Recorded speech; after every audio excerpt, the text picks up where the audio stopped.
I have the pastor of serving. I have the privilege of serving as the pastor of Broadway United Methodist Church in downtown Orlando.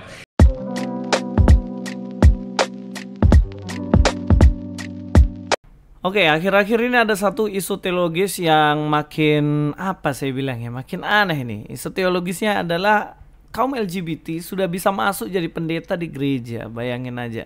Ini gereja udah mau jadi apa kalau kayak gini? Kita nonton videonya. Well, good morning, y'all. My name is Russian Kimball. My pronouns are he, him, his. I have the pastor of serving. I have the privilege of serving as the pastor of Broadway United Methodist Church in downtown Orlando. And also my drag name is still a work in progress. So if you have any ideas, just please let me know. There's one floating around, but I'm not going to share that one with you. But I'm still taking other suggestions. Will you pray with me? Ya, apa pula kan, kayak gitu kan.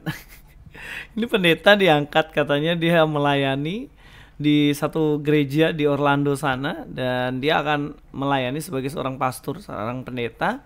Ya tapi begitu, dia LGBT cuy. Dia kaum pelangi. Bagaimana ini? Apakah hal ini dikenan Tuhan, dan apakah secara Kristen ini diizinkan? Nah, apa yang menjadi ulasan kita hari ini, kita akan coba memahami bahwa munculnya kaum-kaum ini di gereja itu tentunya bukan sesuai dengan standar yang ada di dalam Alkitab. Ini penyimpangan di dalam gereja, karena gereja sendiri seharusnya adalah jadi tempat yang benar, yang lurus, yang kudus, bukan menjadi gereja yang justru bertentangan dengan Alkitab. Kalau diangkatnya seorang pendeta, dan bahkan isu-isu sebelumnya adalah ada gereja-gereja tertentu menikahkan jemaatnya yang pasangan sejenis, laki-laki sama laki-laki, perempuan sama perempuan. Tapi ini semakin berani bahwa pendetanya pun sekarang diangkat dari kaum pelangi ini. Ini problem karena dalam Alkitab sendiri tidak diizinkan, dalam ajaran Kristen sendiri ditentang seseorang yang memiliki kelainan semacam ini. Saya mau ajak kita untuk membahasnya berdasarkan Alkitab ya, supaya kita semuanya bisa memahami dengan baik. Jangan hanya kita memahaminya karena dari isu-isu ini, terus kemudian kita memahaminya, ternyata boleh dalam Kristen itu seperti itu. Tidak. Secara tegas kita harus katakan bahwa tidak diizinkan semacam itu. Mari kita akan lihat dalam Alkitab ya. Kita melihat dan berkaca pada Sodom dan Gomora. Ini kita harus melihat ke sana. Jangan sampai kita melihatnya ke hal yang lain. Coba kita lihat dalam pembahasan ini, dalam teks ini. Dikatakan sama seperti Sodom dan Gomora dan kota-kota sekitarnya yang dengan cara yang sama melakukan percabulan dan mengejar kepuasan-kepuasan yang tak wajar, telah menanggung siksaan api kekal sebagai peringatan kepada semua orang. Perhatikan di sini ada satu kota, Sodom, dan kota yang kedua adalah Gomora, dan kota-kota sekitarnya dikatakan. Berarti ini tidak hanya 1, 2, tapi banyak banget. Dengan cara yang sama melakukan percabulan. Caranya sama, mirip semua melakukan percabulan, yaitu homoseksual ya. Homoseksual, penyuka sesama jenis dan memiliki kelainan seksual, seperti itu. Dan mengejar kepuasan-kepuasan yang tak wajar. Apa itu? Tak wajar ya laki-laki sama laki-laki, perempuan sama perempuan gitu. Sehingga menanggung siksaan api kekal sebagai peringatan kepada semua orang. Jadi sebenarnya dalam Alkitab pun tidak dibenarkan tindakan semacam ini.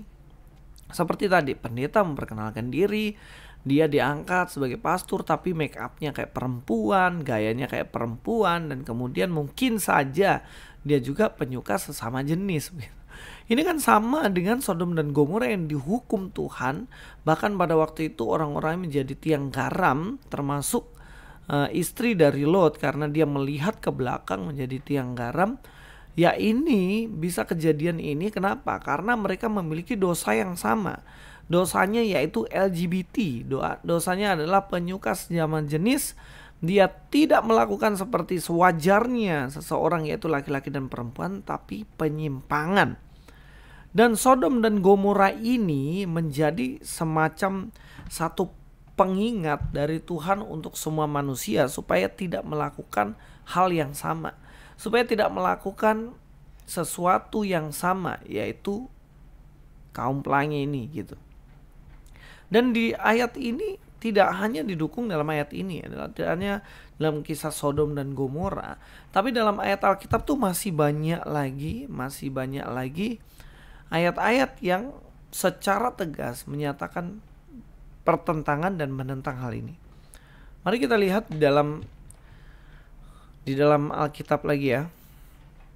Kita lihat dalam kitab Imamat, janganlah engkau tidur dengan laki-laki secara orang bersetubuh dengan perempuan, karena itu suatu kekejian. Ini maksudnya apa? Ini maksudnya adalah peringatan kepada laki-laki supaya tidak bersetubuh dengan laki-laki selayaknya bersetubuh dengan perempuan. Nah, ini namanya adalah sudah perbuatan zina, yaitu homoseksual. Dan ini dikatakan jangan di sini. Kalau kita lihat ya, kita lihat di sini bahwa dikatakan jangan engkau tidur. Dikatakan jangan engkau tidur di sini ya. Dikatakan, saya tayangkan dulu ya. Jangan engkau tidur dengan laki-laki secara orang bersetubuh dengan laki-laki. Ini ayat yang lainnya juga saya coba akan tampilkan. Bila seorang laki-laki tidur dengan laki-laki secara orang bersetubuh dengan perempuan, jadi keduanya melakukan suatu kekejian, pastilah mereka dihukum mati dan darah mereka tertimpa kepada mereka sendiri. Nah, ini teksnya, ayatnya ya. Jadi jelaslah teman-teman semuanya bahwa kita melihat ini sebagai suatu gambaran yang besar. Bahwa ayat firman Tuhan ini berlaku dari dulu sampai saat ini. Dulu dilarang dan bahkan Tuhan hukum, bahkan dikatakan hukumannya adalah mati. Ya, sekarang juga pun seperti itu. Tidak bisa dinegosiasi ini.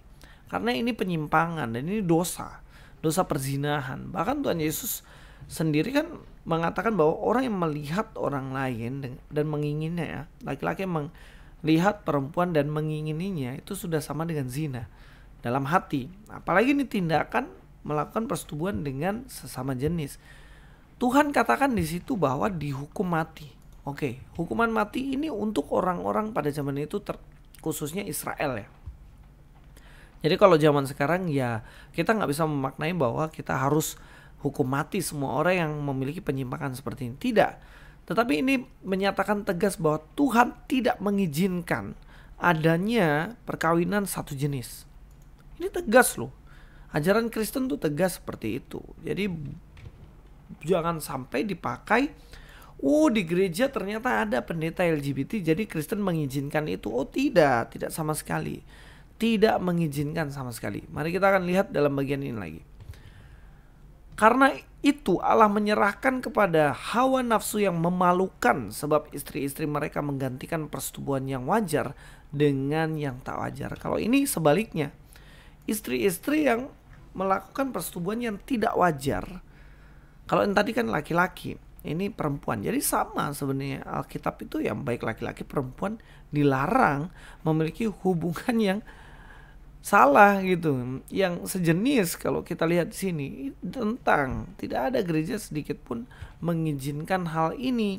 Jadi jangan pakai ayat itu untuk menunjukkan bahwa orang Kristen tuh boleh ya ternyata ya menikahkan sejenis. Ternyata boleh ya pendetanya itu dari kaum pelangi begitu. Itu gereja sesat. Itu gereja sudah menyimpang. Dan saya ingatkan lagi, gereja di Orlando, kamu bertobatlah. Kalian semua bertobatlah, kembali pada Tuhan dan jalan yang benar. Orang-orang seperti itu bukan kita jauhi, tapi kita harus tegur, kita arahkan untuk kembali. Jangan malah jadikan pendeta. Itu udah jelas keliru. Jangan sampai ada di Indonesia ini seperti itu ya. Oke, terima kasih, itu saja dari saya, Luis Prasetyo. God be with you all.